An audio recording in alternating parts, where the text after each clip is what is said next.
ជំរាបសួរអបអរសាទរបងប្អូនចូលរួមជាមួយនឹងម៉ោងរៀនអត្ថបទនេះគឺជាអត្ថបទសម្រាប់ឲ្យសិស្សថ្នាក់ទី8បងប្អូនណាអត្ថបទកេណក្នុងរូបចម្លាក់ខ្មែរឥឡូវយើងនឹងស្វែងយល់ពាក្យពិបាកសត្រាស្លឹករឹតគិនឡាបូងអតីតកាលquá khứអតីតជាតិ kiếp trước ព្រះសម្មាសម្ពុទ្ធ Đức Phật Thích Ca Mâu Ni អហង្ការquyết liệt ស្ថាបត្យកម្ម kiến trúc công trình វិចិត្រករ nghệ nhân សតិអារម្មណ៍ tư tưởng ឥឡូវគឺអត្ថបទស្ដាប់ទាំងអស់គ្នាបងប្អូនកេណក្នុងរូបចម្លាក់ខ្មែរប្រវត្តិរឿងកេណបើសំអាងទៅតាមក្បួនច្បាប់សាត្រាស្លឹករឹតបានឲ្យដឹងថាក្នុងអតីតកាលរបស់ព្រះសម្មាសម្ពុទ្ធដែលព្រះអង្គបានយោងយកកំណើតជាស្ដេចចន្ទកេណព្រះមហេសីជាចន្ទកេណរីអ្នកទាំងពីរបានរួមរស់យ៉ាងសុភមង្គលនៅឯភ្នំចន្ទគិរីថ្ងៃមួយមានស្ដេចព្រហ្មទត្តយាងចូលព្រៃរស់បរបាញ់សត្វបានឃើញចន្ទកេណរីមានរូបសម្ផស្សល្អស្អាតដូចទេវតាក៏កើតសេចក្តីស្នេហារួចក៏យកធ្នូបាញ់សម្លាប់ព្រះចន្ទកេណជាស្វាមីដើម្បីដណ្ដើមយកនាងចន្ទកេណរីមកធ្វើជាភរិយាប៉ុន្តែត្រូវនាងចន្ទកេណរីដែលមានចិត្តស្មោះត្រង់បដូរផ្ដាច់នឹងប្តីប្រឆាំងយ៉ាងដាច់អហង្ការតាមរឿងនេះបញ្ជាក់ឲ្យឃើញថាព្រះពុទ្ធជាម្ចាស់ធ្លាប់កើតជាសត្វកេណកាលអតីតជាតិបានជនជាតិខ្មែរលើកដំកើងយកទៅតែងលម្អនៅតាមកុដិសាលាព្រះវិហារសរុបសេចក្តីមកកេណជារូបចម្លាក់ជាស្ថាបត្យកម្មមួយដែលវិចិត្រករខ្មែរបានឆ្លាក់រួចចាក់ពុំជាស៊ីម៉ង់មានរូបជាទេពអប្សរយកទៅតែងលម្អជាក្បាច់រចនានៅតាមសសរខាងក្រៅសម្រាប់ត្រួតដំបូលព្រះវិហារកេណជានិមិត្តរូបនៃទេពអប្សរបានដុះជាប់ក្នុងជំនឿនិងសតិអារម្មណ៍របស់ជនជាតិខ្មែរយើងតាំងពីច្រើនជំនាន់មកដល់ស្រង់នឹងកែសម្រួលពីទេសនាវត្តនៃវប្បធម៌ខ្មែរមន្ទីរវប្បធម៌ឃោសនាការខេត្តសុកចាំងបងប្អូនយើងនឹងសង្កេតមើលរូបកណ្ដោមួយចំនួនបងប្អូនណា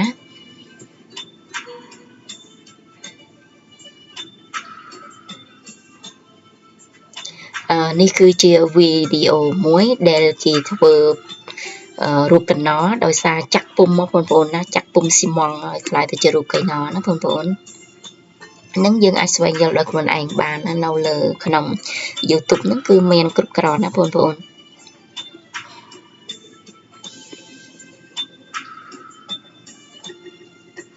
នេះអ្នកវិចិត្រករគេធ្វើចេញកេណបងប្អូន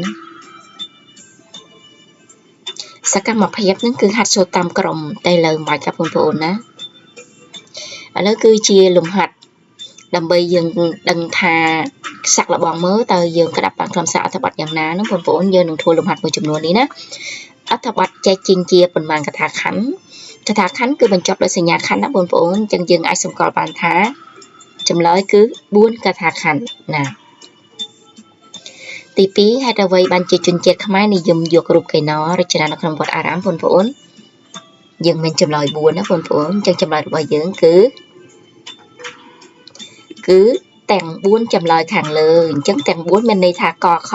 ទាំង3សំទោសទាំង3ចម្លើយខាងលើអញ្ចឹងកខគោនោះគឺសិតតែត្រឹមត្រូវបងប្អូនពីព្រោះថាកេណនឹងជាស្ថាបត្យកម្មមួយដែលវិចិត្រករខ្មែរយើងឆ្លាក់ជារូបទេពអប្សរហើយទី2ទៀតកេណនឹងជាអតីតជាតិរបស់ព្រះសម្មាសម្ពុទ្ធណាបងប្អូនទី3គឺកេណជានិមិត្តរូបនៃទេពអប្សរបានដុះជាប់ក្នុងជំនឿហើយនឹងសតិអារម្មណ៍របស់ជនជាតិខ្មែរអញ្ចឹងហើយជនជាតិខ្មែរយើងនឹងគឺនិយមយករូបកេណនឹងមករចនានៅក្នុងវត្តអារាមណាបងប្អូនឥឡូវគឺសំណួរទី3យើងប្រែទៅភាសាវៀតណាមណាបងប្អូនណាស្ថាបត្យកម្មបើយើងប្រែទៅភាសាវៀតណាមគឺពាក្យអីគឺ kính trúc ត្រឹមត្រូវបន្តទៀតព្រះវិហារយើងប្រែទៅវៀតណាមគឺច័ន្ទឌីងល្អយើងសង្កេតមើលខាងលើបងប្អូនណាយើងមានរូបភាពទី1រូបភាពទី2រូបភាពទី3ហើយនឹងរូបភាពទី4អញ្ចឹងក្នុង4រូបភាពហ្នឹងតើរូបណាគឺជាកេណបងប្អូន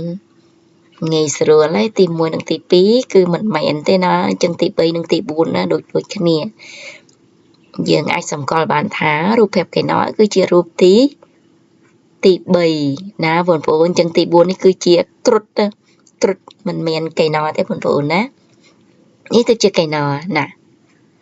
ហើយចឹងបងប្អូនយើងទៅតែយើងស្រាវជ្រាវយើងស្វែងរកនៅរូបភាពរបស់កេណជាមួយនឹងស្ថាបត្យកម្មមួយចំនួនទៀតដែលគេមកតែងមករចនានៅវត្តអារាមនៅក្នុងតំបន់របស់បងប្អូនរស់នៅនឹងចឹងមានរូបភាពណាខ្លះយើងថតទៅយកមកដើម្បីចែករំលែកឲ្យមិត្តភ័ក្តិយើងណាបងប្អូនណាចាអរគុណមេរៀនចាប់ត្រឹមនឹងហើយអរគុណលាបងប្អូនទាំងអស់គ្នា